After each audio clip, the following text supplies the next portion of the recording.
The quarantine beacon pulsed within cold, implacable light. It was a mathematical precision of isolation, a galactic cordon that separated humanity from every other known civilization. The Galactic Isolation Protocol, drafted in the emergency session of the Seventh Concordance, was unprecedented in recorded history. Rakesh Sharma stood at the observation deck of New Mumbai's last floating research station, watching the invisible barrier that now surrounded Earth's solar system. His weathered hands, mapped with scars from decades of environmental restoration work, pressed against the reinforced glass. Outside, the remains of Earth's once vibrant ecosystems struggled beneath a sky perpetually tinged with the gray of industrial despair and climate catastrophe. Complete separation, a holographic display whispered beside him. Cycling through diplomatic communiques. Humanity. Class 5, existential risk. Quarantine indefinite. The decision had been clinical, almost brutal in its simplicity. The Galactic Council's ruling was based on a complex algorithm of potential threat assessment. Humanity's rapid technological development, combined with its demonstrated capacity for self-destruction, had triggered every warning protocol in intergalactic diplomatic history. They weren't just being isolated. They were being contained. Dr. Elena Rodriguez entered the observation deck, her augmented neural interface casting a faint blue glow against her dark skin. She carried the weight of 1,000 impossible calculations, each one a potential pathway for human survival. "They think they can cage us," she said, her voice a mixture of contempt and calculated determination. Rakesh turned, catching the fierce intelligence in her eyes. They represented 2 generations of human resilience. He, the last of the climate restoration engineers, she, the first of the adaptive technology pioneers. Between them lay the entire history of human survival.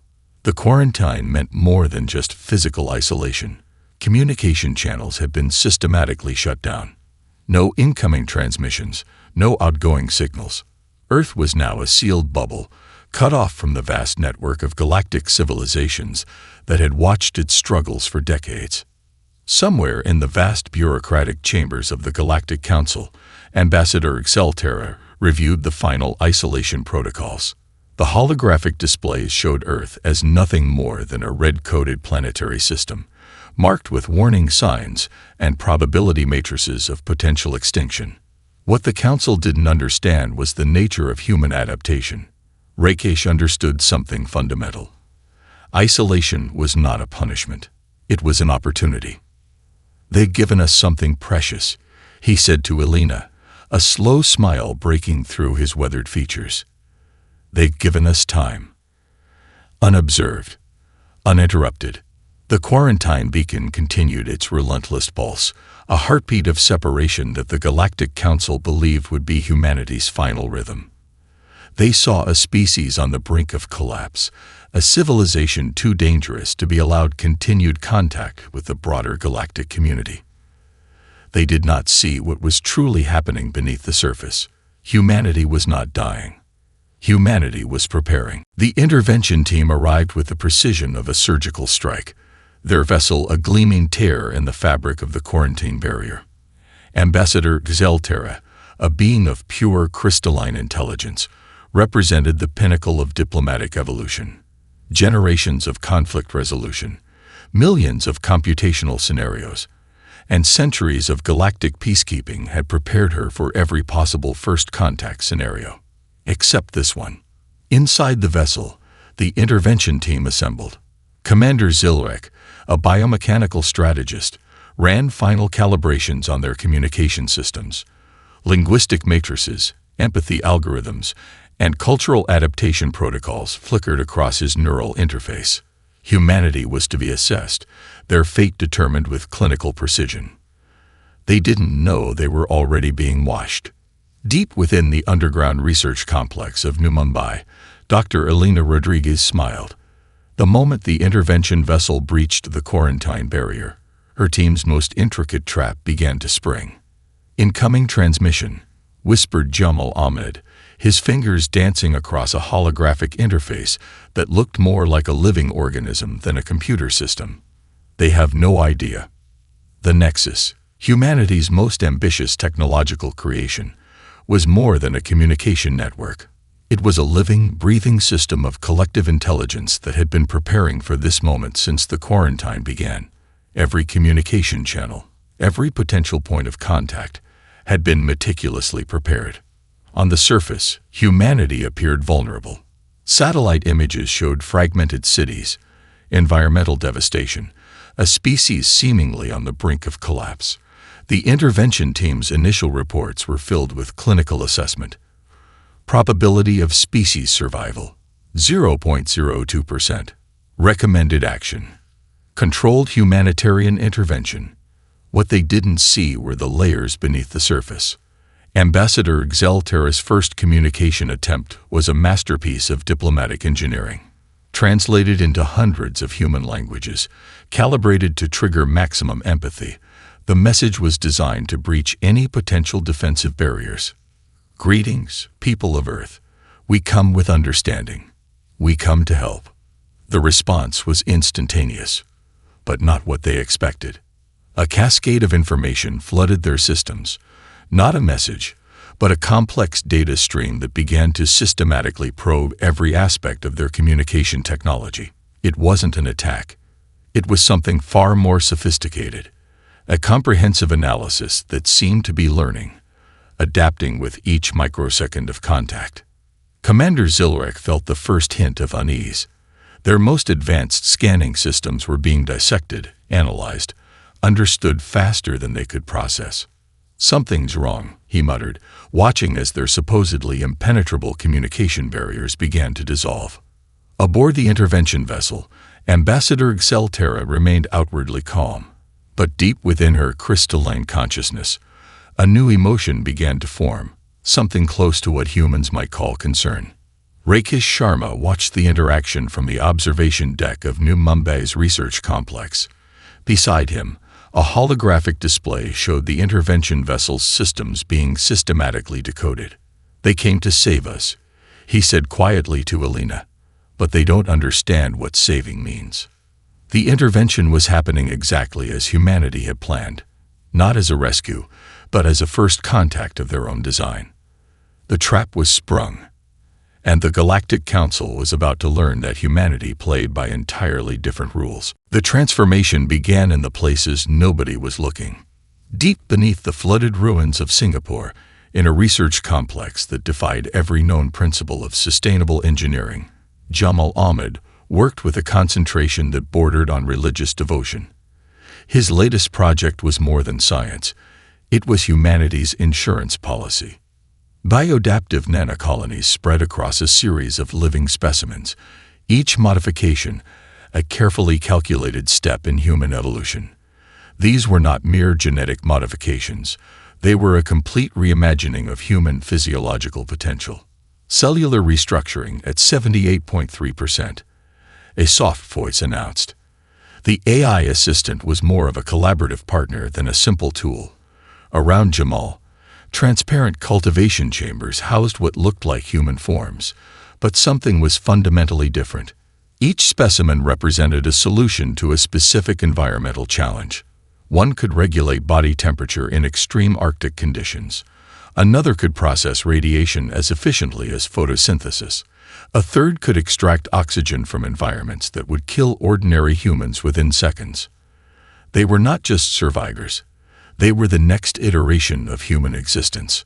Across the global network, a system far more complex than any alien scanning technology could comprehend, similar work was happening simultaneously.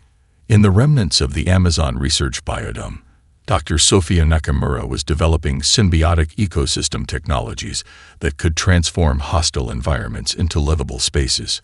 Her latest breakthrough involved a network of genetically engineered microorganisms that could rapidly terraform even the most inhospitable planetary surfaces. What looked like simple bacterial cultures were actually sophisticated planetary engineering systems. The intervention team believed they were observing a dying species. They were witnessing a species in its most intense moment of evolutionary acceleration. In an orbiting research station, former climate engineer Rakesh Sharma reviewed the global adaptation progress. The holographic displays showed a complex web of interconnected research initiatives. Each node represented a different approach to human survival: technological, biological, social, psychological. "They're still looking at the surface," Rakesh muttered, reviewing the Alien Intervention Team's initial reports. The Galactic Council's most advanced scanning technologies were seeing exactly what humanity wanted them to see: a species struggling, fragmented, on the brink of collapse. The reality was far different. Dr. Elena Rodriguez's Nexus network was coordinating these efforts with a complexity that would appear almost organic to any sufficiently advanced observer. It wasn't just a communication system. It was a living, breathing collective intelligence that was rapidly evolving. Each research initiative was a piece of a much larger puzzle. Adaptive technologies, biological modifications, psychological resilience protocols. They were not separate efforts, but interconnected strategies of survival.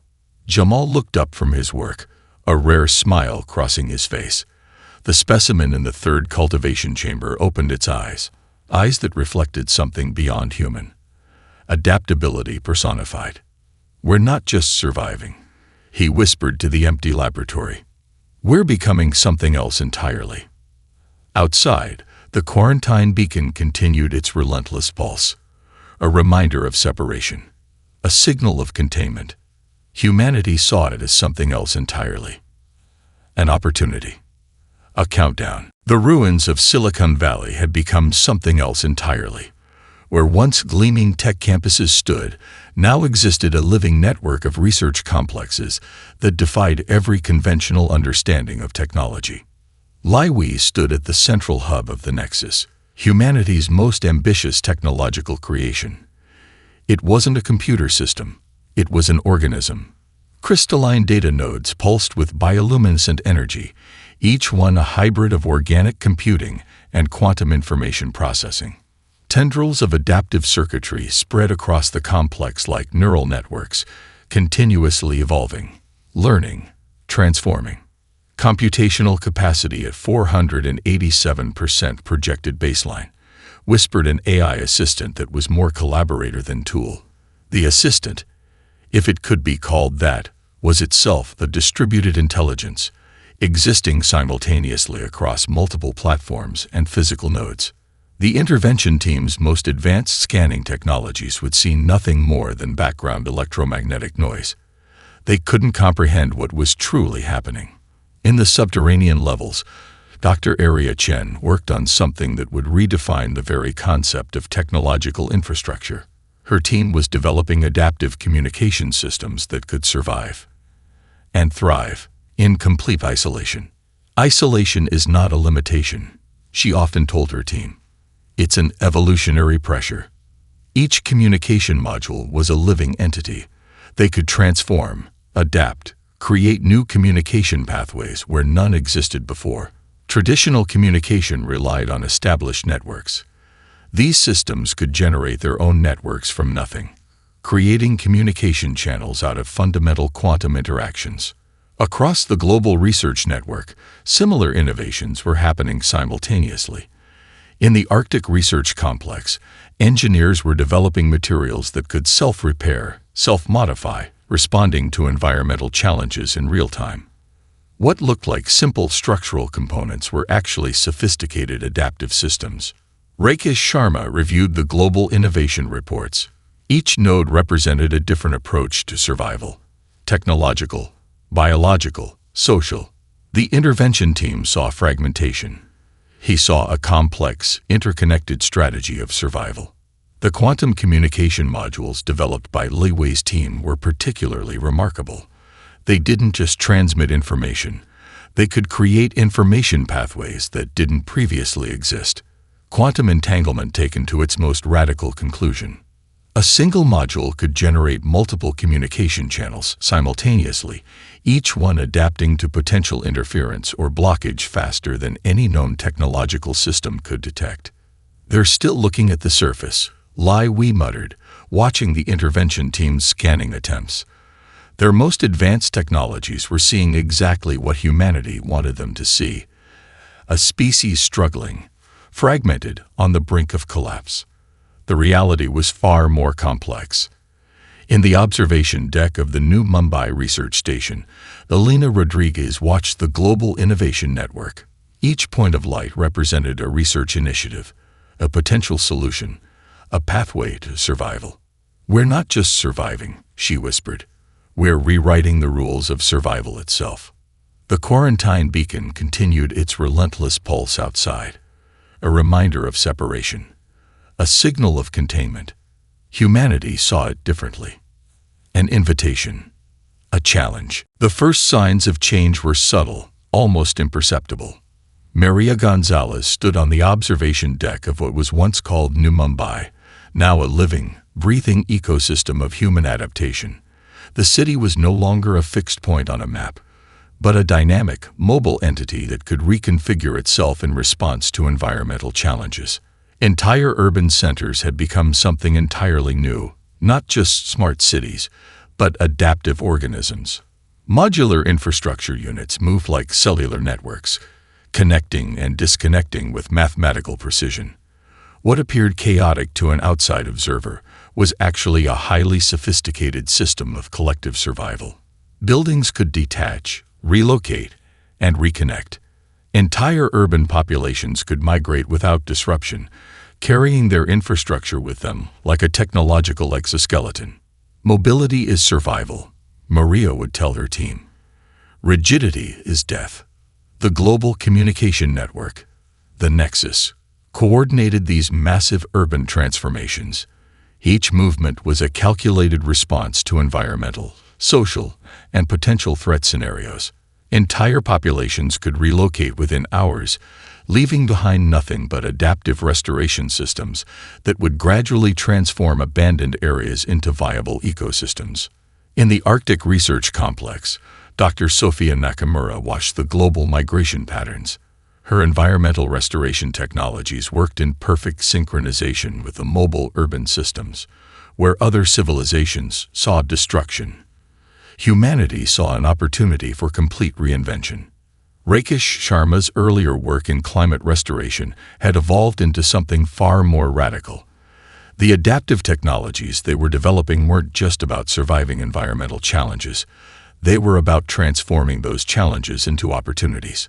Floating cities rose and fell with oceanic currents. Desert habitats bloomed with genetically engineered ecosystems. Mountainous regions became intricate networks of sustainable human settlements that could withstand extreme conditions. The intervention team's scanning technologies continued to see what humanity wanted them to see: a species in apparent disarray, struggling to maintain basic infrastructure. They missed the revolution happening in plain sight. Each urban migration was a strategic move. Each relocated population carried with them not just infrastructure, but entire research initiatives. The mobile cities were more than just living spaces. They were distributed research complexes, evolutionary laboratories that could adapt and transform in real time. Elena Rodriguez's Nexus network coordinated these movements with a complexity that would appear almost organic to any sufficiently advanced observer. Communication channels shifted and reformed faster than any tracking system could comprehend.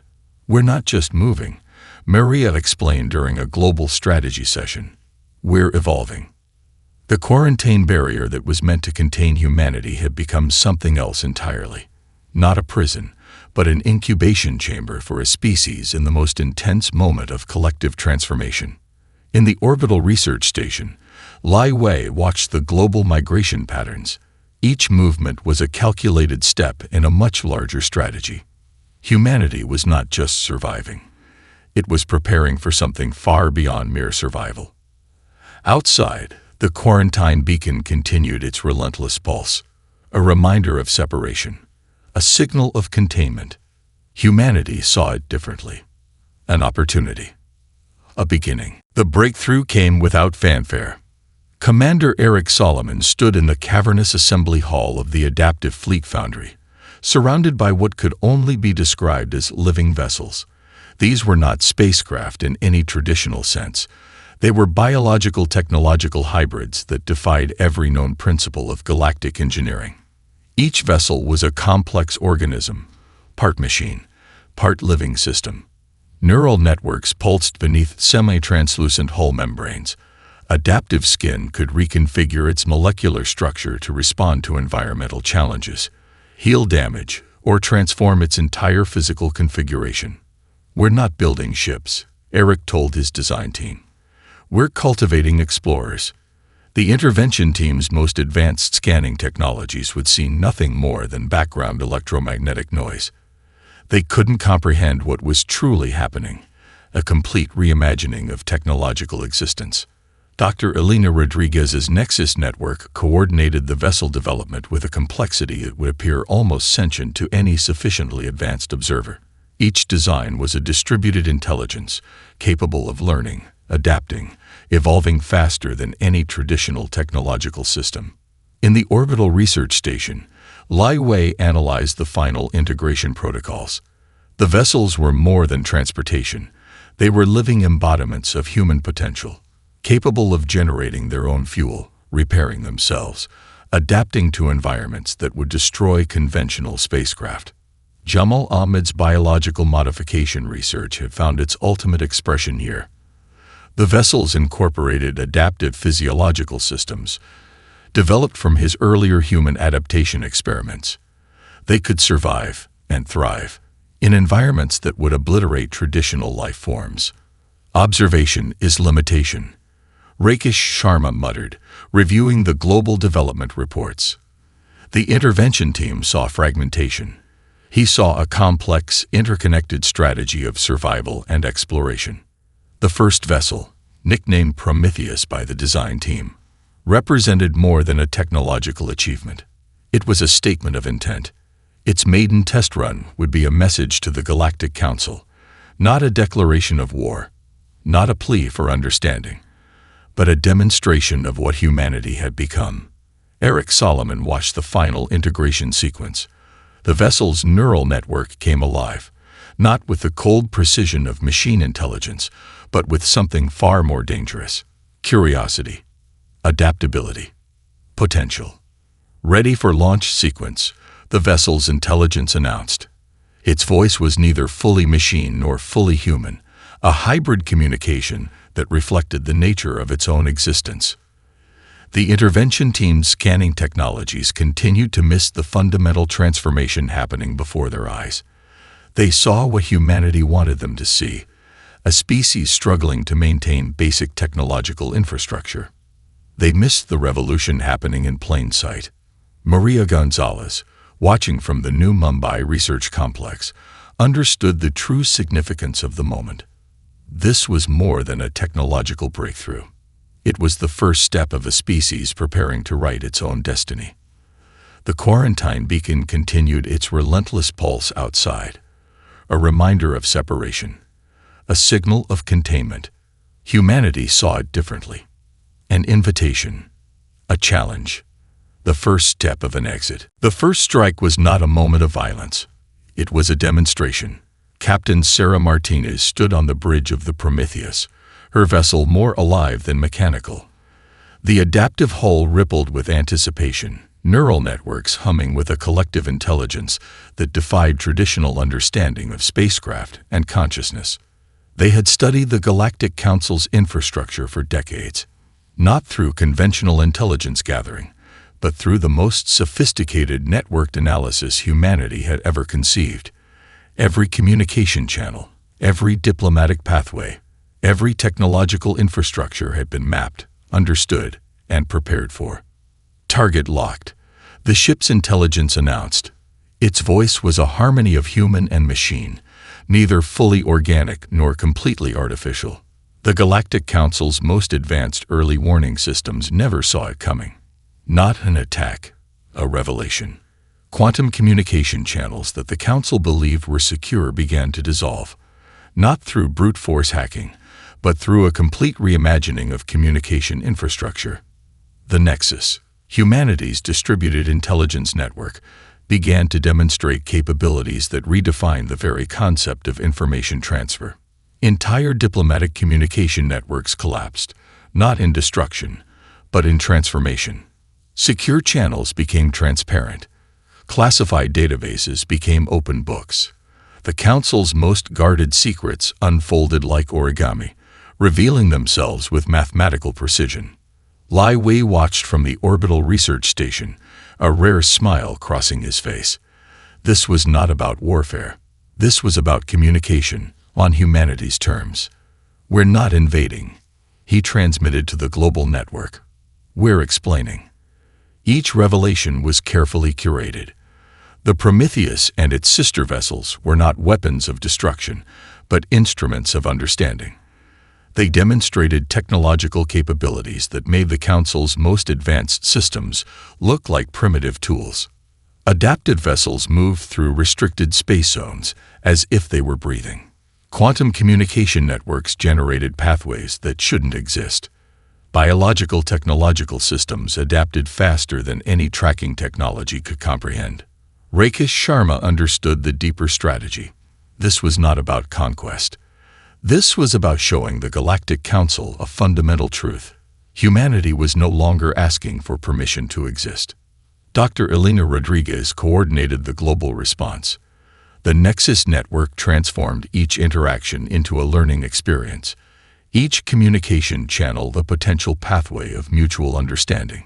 On board the Prometheus, Captain Martinez watched the Council's reaction. Confusion, disbelief, a dawning understanding that they were witnessing something beyond their comprehension. The intervention team that had once come to save humanity now watched in stunned silence as humanity demonstrated its true potential. Jamal Ahmed's biological modification research found its ultimate expression here. The vessels incorporated adaptive systems that could survive and thrive in environments that would obliterate traditional life forms. Each movement was a statement, each communication a revolution. Maria Gonzalez, monitoring from the New Mumbai Research Complex, understood the profound significance of the moment. This was humanity's true first contact, not as a species to be saved or contained, but as an equal, no, as something entirely new. The quarantine beacon continued its relentless pulse outside, a reminder of separation, a signal of containment. Humanity saw it differently. An exodus, a beginning. Ambassador Xelterra's final report to the Galactic Council was unlike anything in diplomatic history. The holographic display trembled with information that defied comprehension. What had begun as a routine assessment of a dying species had transformed into something entirely unprecedented. Humanity was not just surviving. They were rewriting the fundamental rules of existence. The intervention team's most advanced analysis systems struggled to process the data. It wasn't just technological innovation.